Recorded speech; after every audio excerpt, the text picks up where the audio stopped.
Situations have arisen, and that's why things are the way they are. I do not know what else to say. Hey, how's it going, YouTube friends? It's me, your one furry boy. Never back at you again. I hope that you're doing good. Hope things are getting better for you. I hope you're getting back to work. And I hope you didn't get the worldwide ick, because that would be sad. So, with that said, I hope this video cheers you up, and I hope to see your comments real soon. So, with that said, yes, you are watching my show, the only show with lemon-scented limes, lest I forget, and the only show with a supernatural, super awesome third eye. I mean, why? Ask why. Does this joke ever get any better? No, it doesn't, because it's just that bad. But if you did, laugh! Then thank you. Yes, it's Wednesday again, my friends. I have to say this every week because I truly do mean it. I'm blessed. Thank you for being there for me. If there's anything I can ever do for you, let me know in the comments. That's what they're there for. Thank you for clicking that subscribe button and that little bell icon because it's part of the YouTube experience and adding me to your YouTube experience. With all that said, odd situation this week. I'm in a bit of a conundrum. Let's get into a sort of movie review, shall we?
And today's movie is Artemis Fowl. It is a PG movie.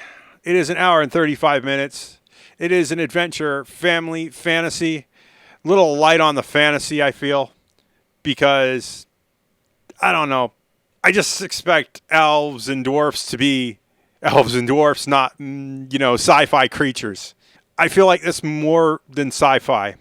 From director Kenneth Branagh and writers Conor McPherson and Hamish McColl, based on the books of Eoin Colfer. If I'm pronouncing any of these names right, let me know in the comments. Starring Ferda Shaw, Laura McDonald, Josh Gad. They got Judi Dench in this here. And Colin Farrell as well. And those are the names you need to know when you watch this film. If you can, anyways, because I had some interesting things come up. Production companies were Walt Disney Pictures, TKBC, our distributor here in the good old United States of America. God bless America. The land that I love was Disney Plus, which is a subscription service. So I don't know what's going to happen. Special effects was done by 4D Max, Visual, Sykes, Motion Picture Company, Frame Store, Industrial Light and Magic, part of the Trinity, Bluff, Rise Visual Effects, Exceptional Minds, The Magic Camera Company, The Third Floor, Invis, Argon Effects, Generate 3D. And yeah, big mouthful there. Hope you got a rewind. If you didn't, yell at Temmie. Now for my thoughts on the film.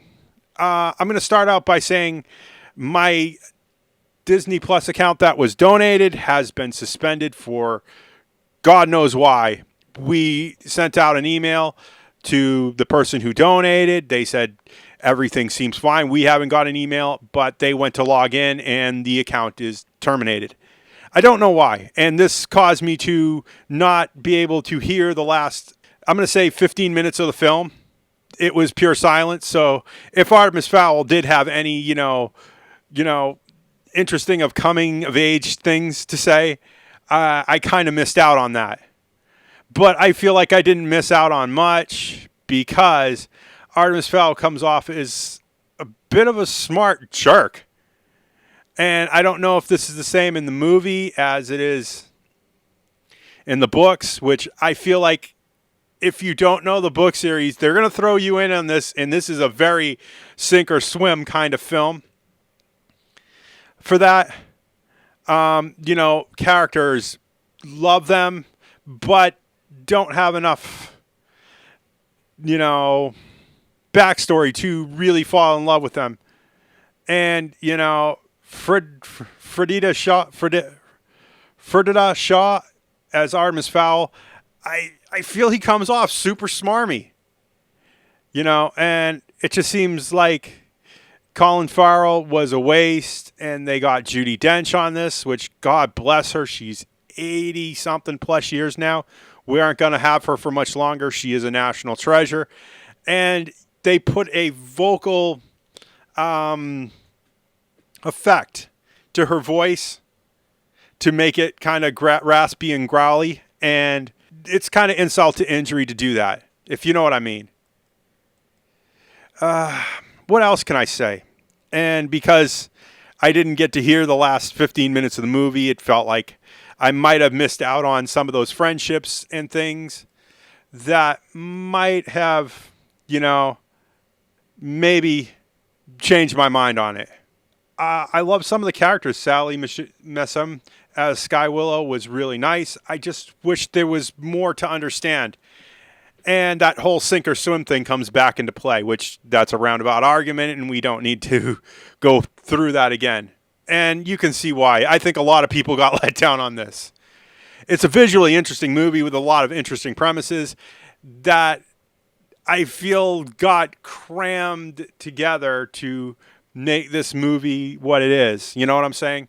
Because I feel like this is something that should have been done as maybe a 2-part or a 3-part film instead of it being an hour and 35 minutes. Because they find the MacGuffin real quick, and it just kind of spirals out of control from there. I wish there was more I could say about this, but there isn't. And it's a very short film that I feel they took a book series and crammed it down into again, and that never works out well, just to be honest with you. I kind of see this as a TV pass just because I don't think it's going to come to TV because it's on a streaming service, and Disney Plus doesn't release things, and I don't think they're ever going to release The Mandalorian because of that. It's, proprietary to the streaming service. I don't see this as a DVD buy because of that same premise. It's a streaming thing, and why release their property to a DVD that would make it open to piracy and resale and things like that? And since my Disney Plus account is deleted, I can't say that I'm going to see it again because of the problems with this and dealing with Disney Plus today, because I don't know what's wrong with it. I want to see what Synopsis thinks just because I feel like this might be a fertile ground, but then it's proprietary to them getting Disney Plus and watching this and being able to show bit footage and stuff. So I don't know what's going to happen with that either. It is a 4.0 on IMDb and a 9% on Rotten Tomatoes with a 21% audience score. I feel like Disney missed the mark. I don't know why, but I do.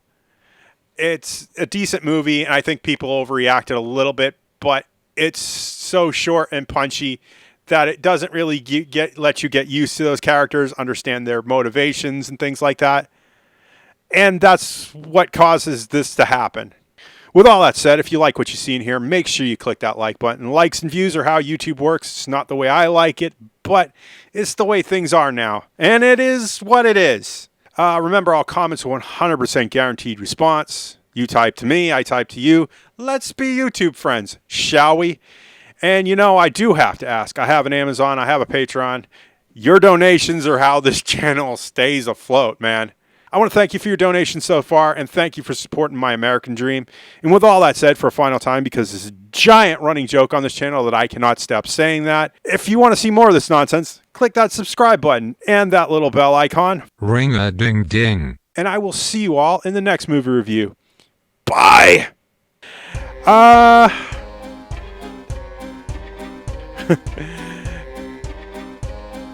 5, 4, 3, 2, 1. And today's movie is Artemis Fowl. Starring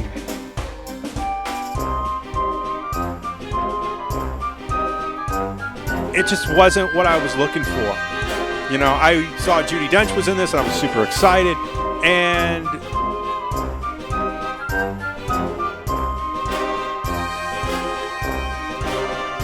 I just feel frustrated. I wanted more, and it just let me down. Let me down. Let me down. Ring a ding ding.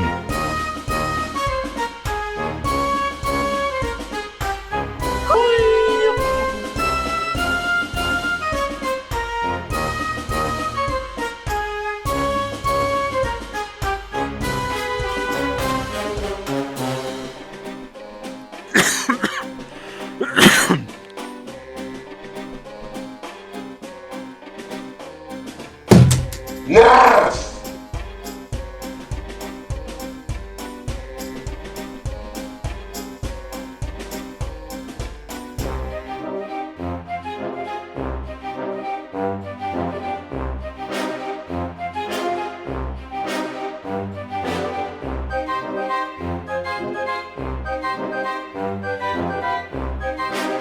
Okay.